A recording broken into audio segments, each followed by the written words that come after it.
Il est impossible de sécuriser un espace sans avoir d'abord identifié les sources de danger. Nous allons donc voir les principaux risques que vous pouvez rencontrer. On en retrouve une multitude. Dans les risques les plus courants, on retrouve bien entendu les chutes, qui sont les accidents domestiques les plus fréquents.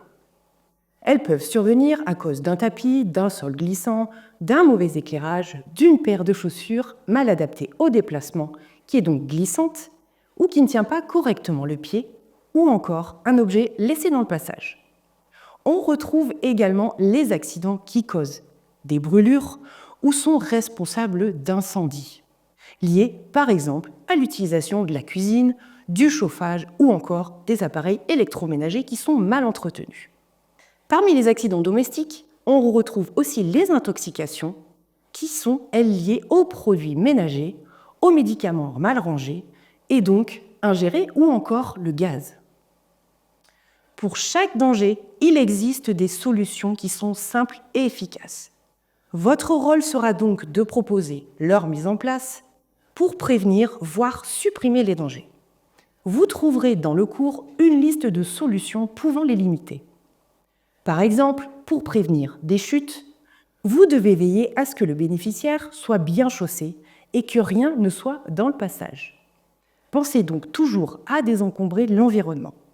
Vous pourrez aussi fixer les tapis ou encore les retirer avec l'accord du bénéficiaire, bien entendu. Pour apporter plus de sécurité dans leur déplacement, il existe des barres d'appui ou de maintien que vous pouvez proposer d'installer dans les lieux de passage ou les zones à risque, comme par exemple la salle de bain, les toilettes ou encore les escaliers. Pour prévenir des risques de brûlure ou d'incendie, vérifiez régulièrement le bon fonctionnement des détecteurs de fumée, sensibilisez à l'utilisation des appareils de cuisine, évitez les casseroles sans surveillance sur le feu et surtout favorisez l'orientation de leurs manches de manière à ce que celles-ci soient orientées vers l'intérieur pour éviter les accrochages.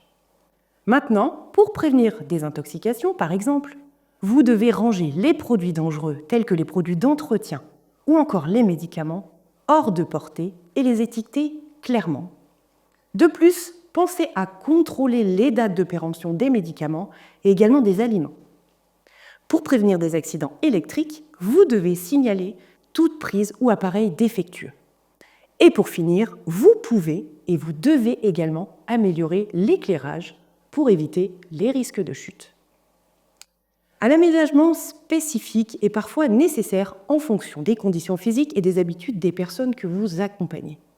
Pour les personnes âgées, dont le principal risque est bien entendu la chute, il est donc important de penser à des solutions comme les douches à l'italienne ou encore les rehausseurs au niveau des toilettes. Vous pouvez aussi proposer la mise en place de revêtements qui sont antidérapants. Pour les personnes qui sont en situation de handicap, il existe des systèmes de commande à distance, notamment pour les éclairages, les portes ou encore les fenêtres. S'ils se déplacent en fauteuil roulant, vous devez supprimer les obstacles et aménager les espaces pour assurer une circulation fluide.